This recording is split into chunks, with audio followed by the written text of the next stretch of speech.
Oh man, guys, welcome back to another episode of Motorworks Garage. We're out here in the shop working on the mini bike again. So today we're hopefully going to be able to get our tires installed on the actual rims. Last night we had a scramble to get the motor done because I wanted to actually get the whole motor done. Loud trucks. I actually want to get the whole motor done and be able to just run and everything. So we did that. We had some mishaps. We actually dropped one of those half moon valve shims in the actual crankcase. So you didn't have to go through the crankcase, find it. So if you guys haven't seen that video, it's uploaded. Go check it out. But yeah, so we got a whole bunch of different stuff on the table here we got to clean up. We got the motor sitting over here. We've got our two old tires and rims over here, and we've got our new tires right here that are going on those old rims. So we got to get those onto those rims. I got to find my tire spoons. I know I had some for my dirt bike and they probably work really good, but I probably won't even be able to find them. Hopefully they're down in my drawer down there, but if not, we're gonna have to use some big screwdrivers. But I want to get this whole thing cleaned off, and we have a working area. And yeah, hopefully we can have this sucker rolling by today. So if we don't, it's gonna be a shame. But yeah, if we can get those wheels done, I'm just gonna put everything back the way it is, leave the paint and stuff for another year, and then later on, hopefully in the next year, I'll have a sandblaster and powder coater, and we can, you know, make this thing beautiful and get all new stuff for it. And yeah, we might actually get a chain cut and actually be running this thing today. So if we can, we got to get these tires on here. And other than that, I'm going to stop talking and get this sucker clean so we can get to installing these puppies. So let's get to it. All right, so we got our old tires sitting up here with our rims. And these are our new tires. These are Sun F. I actually bought these off of Amazon a little while back here. These are the let me see here, 145/70-6. I don't know if you guys can see them, but these are just the stock sizes, what everybody runs. But these are just a road tire because I don't like having all the grip and stuff on here. And most of the time anyway now, we're just riding them on the road and on the sidewalk. So I got this road tire. Me and my buddy both have the same mini bike. And we both just ordered the same tires. So he's working on his bike, and I'm working on my mini bike here. So yeah, we've got these little road tires. I just went out and bought one of these four-way tools to get off the valve stem, the needle inside, and then I just got some mini spoons. I couldn't find my other ones. I thought I had some for my dirt bike that I had before, but I can't find them, so I guess I just went out and bought these. They're just a Titan. They're a cheap one. They're $10. They're really small. They're 10 inches, but these will definitely do for the smaller rims. I think they're actually just made for the smaller tires. So yeah, let's get to see if we can pull these tires off here, and we're probably going to have to clean up the rim and all that stuff, and hopefully we can get these suckers on tonight. I'm going to start by pulling off the valve stem cap and pulling out the actual needle here. The front tire actually held air, the back tire doesn't. It's super flat, but here's the needle for it. Make sure you don't lose this. I'm going to go put it over on the side here on a towel so it doesn't get ruined.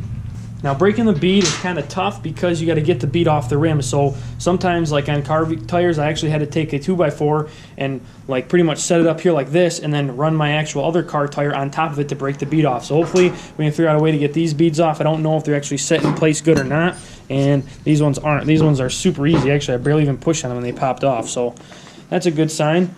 So yeah, both of them are off. We can actually get our spoons underneath here and see what we can do. Here's these tiny little spoons. They're kind of funny how small they are. So I'm gonna try this big old hook. I've only changed a handful of tires on an actual tire machine before, so I'm not really used to tire spoons. I'm gonna use this big gap here for the one with the big lip on it, and then I'm gonna push down this other side to get the tire to actually give me some room here to pry up on it.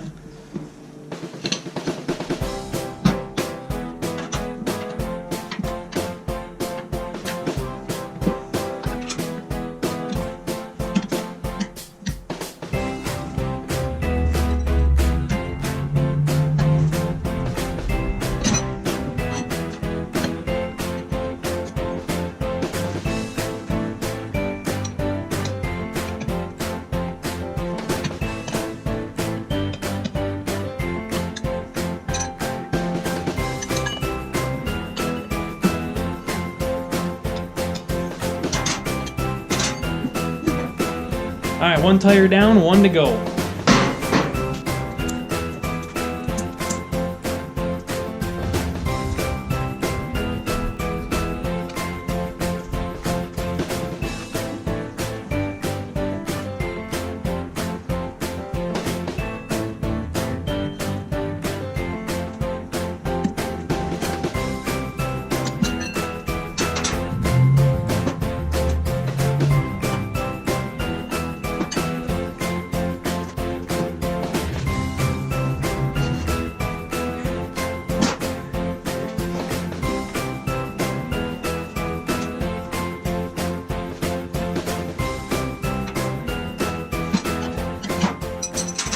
Alrighty guys, so we've got this tire on. If you guys have ever changed a tire before, like a normal size car tire, it's not as easy as that it just was.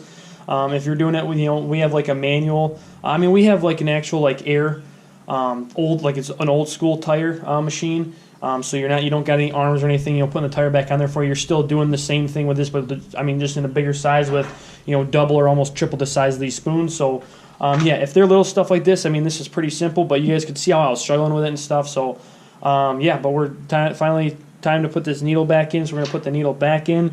Use our 4-way tool here, spin it back on. And sometimes you can't get these to seat, so actual pump hooked to this while it's going, so it's spraying air out. Once you spray this around here with some starting fluid, you light it on fire to go poof, explode, and then it will start pumping up with air in the Beetle seat. But I think this will seat just like this. If you just push down on it, expand the sidewalls onto it, and it should be able to seat. So we're gonna hook some air up to it and see what happens. All right, so I've got about 35 pounds of air in my little tank over here. So if we just push down on it and see, I don't think we are.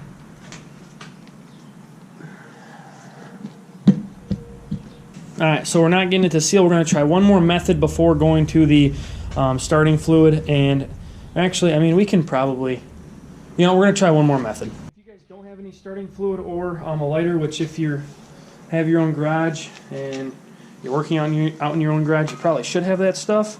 But if you don't, then another easy way is a ratchet strap. So if you take your ratchet strap like this, tighten it all the way up pretty much, because this is such a small tire. You're going to wrap it around the tire like so, and then you're going to bind it down to where it'll squeeze the whole tire. Just like so. And then you can see if you can get air to it.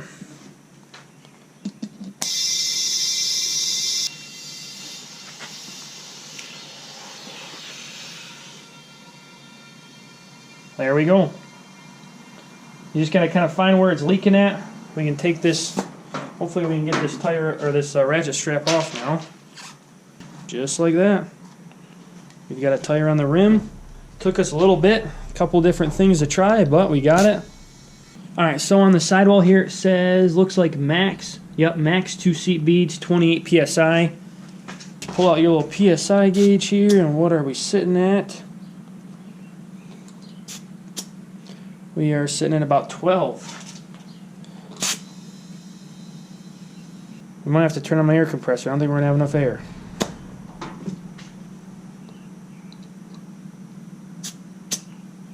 Yep, we're only at about 17. So that's okay though, as long as we got it to seat and it's going to stay. We're going to pump it all the way up just to make sure. We'll probably get it to about 20, and we'll probably ride with that. So we're going to see once we get on the mini bike and see what it does.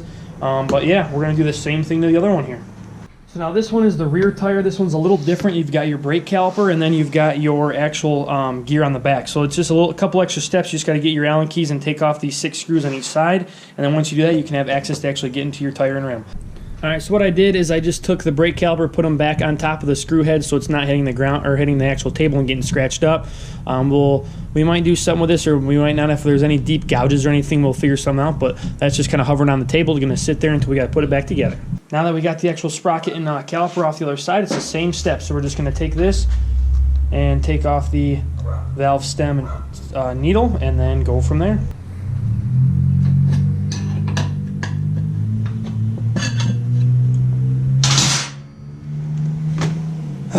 This tire kicked my butt. We got it. I don't care. I told you, tires weren't easy, and I hate doing tires. I absolutely hate it. Alright, let's put the needle back in. Put that back in.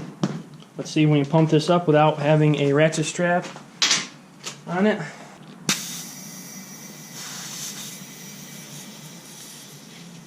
Wow, it's going. That is sweet.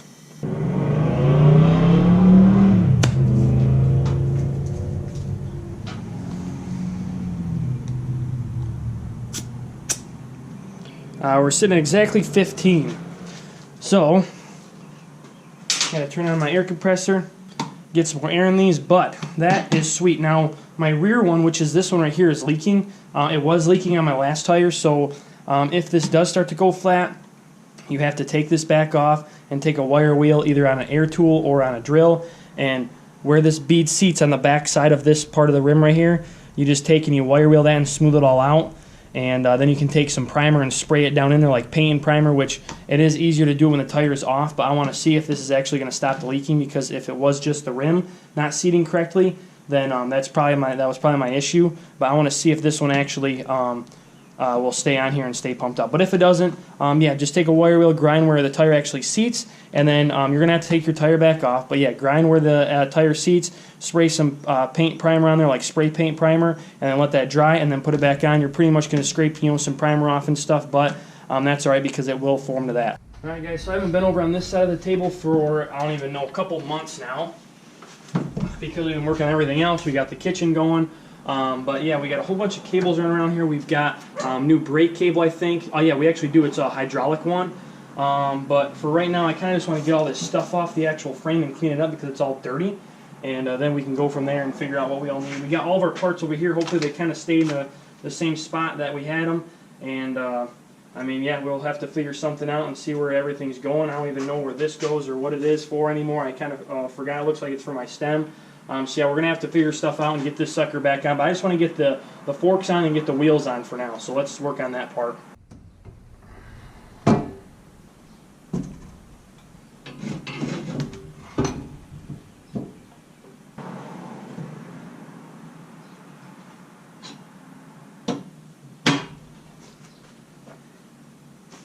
Alright, we've got all of our washers spaced in between here correctly. This washer sits right up in there, and you got your nut.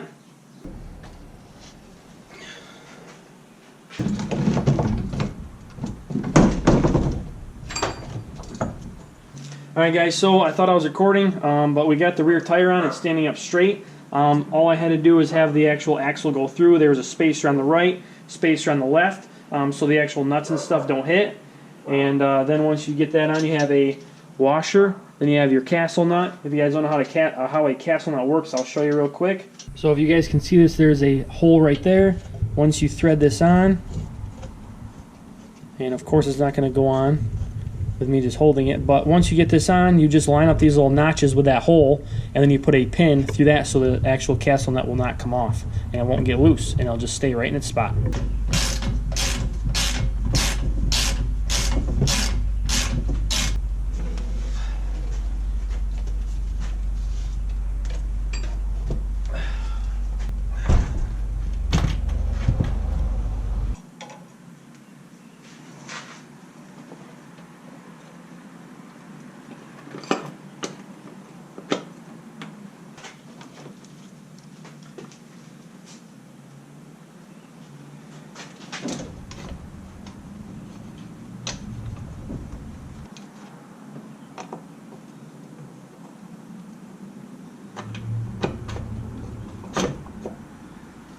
Whew. That was a pain in the butt. Alright, same thing though, castle nut. Thread it right on there. I don't see any washers, so I don't think I had any washers for it. Here are the pins that were in it. These things are ugly, so we're going to have to find some new pins, but for now we're just going to leave it like this. I want to clean off the frame and stuff before I put the motor on. And we have a couple other things to button up on the motor, like getting the clutch back on. I need to get some anti-seize so I don't have to drop my motor on the ground again. But yeah, other than that, let's get this sucker on the ground and see what happens.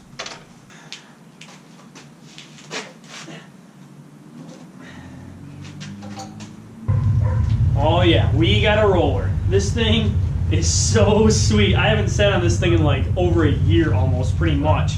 Actually, it's been way more than a year, like year and a half. So yeah, we got a roller. I don't even want to get the new tires dirty. Oh my gosh, this thing is sweet. Alright, so I haven't sat on this thing for literally like a year and a half, and it just felt so good. This is pretty much going to be it for this video. I wanted to just get this thing as being a roller, and that's what we did. So we got the new tires on. I just got to tighten up the rear axle a little bit. Next on the next video for next Sunday, hopefully we're going to be able to get this frame all cleaned up just a little bit so it looks a little bit better. We're going to leave the paint, and we're going to do the paint probably next year, like I said. But we can get the actual brakes ran. We're going to get the motor on, and yeah, that pretty much should be it. Get the chain and stuff. We got to figure out. I have to figure out what spring I want because I have that adjustable or that pre-tensioned kind of rig that I made up with that spring and that piece of metal that I cut up, so we got to figure that out. But the three main things are the motor, brakes, and the chain. So other than that, that's all you need. And yeah, so this bike looks freaking sweet. The tires are actually like really nice looking. I've never used that Sun F brand, but we're gonna find out if they're any good. And yeah, I'm super excited about this mini bike. This is still gonna be my beater, but we need to upgrade it. We need to update the motor because, like I said, with the motor at like really high speeds, like the highest it can go is like 45, 50 downhill. And when it was doing that, you can only do it for a little bit because all you hear is like the thing is just about to explode. So hopefully those 18-pound valve springs that we installed in the last video actually help it, and if they don't, we'll go to the 22s, and if not, then I don't really know what else to do. We also got to figure out this clutch. I want to get some anti-seize on that clutch so it doesn't get stuck again, but that thing will be able to go on here and make it look even better. And then we have a cool sticker on the other side. I'm not going to spin around, but it just says 50cc or whatever for, if I can get this thing road legal. Now, I don't know if I want to. That's going to be a whole other video about getting it road legal. So other than that, guys, we got this thing done. It looks amazing. I'm super excited about it. So we've got a whole bunch of other stuff coming for this. We got parts for the dirt bike sitting in the house, so we've got that to be able to get worked on. So we just got a whole bunch of cool stuff coming. So if you guys like what you see, subscribe to the channel. If you guys are new here, we've got the mini bike, we've got the dirt bike, we've got a mower, we've got a whole bunch of other stuff, jet skis, whatever. So hit that subscribe button because we got a whole bunch of cool stuff coming for the summertime. I want to be able to put a lot of hours on this thing and ride it, get the actual dirt bike out and rolling. So yeah, if you guys have any questions on the mini bike, the motor, if you guys haven't seen the last video of the actual Predator getting worked on, we did a whole bunch of mistakes on that, but we fixed them. Everything is perfect on it. So yeah, if you guys haven't seen that, it's the last video I just posted. Go check that out. And yeah, if you guys have any questions, drop a comment down below, smash the like button, to get me out there. Let me explore and let everybody else see the Motorworks garage here, because we're growing slowly but surely, but that's all that counts. So yeah, other than that, guys, I'll see you guys in the next video. Hopefully it involves this or that mower behind me, and I'll see you guys next Sunday here at Motorworks Garage. Catch you later.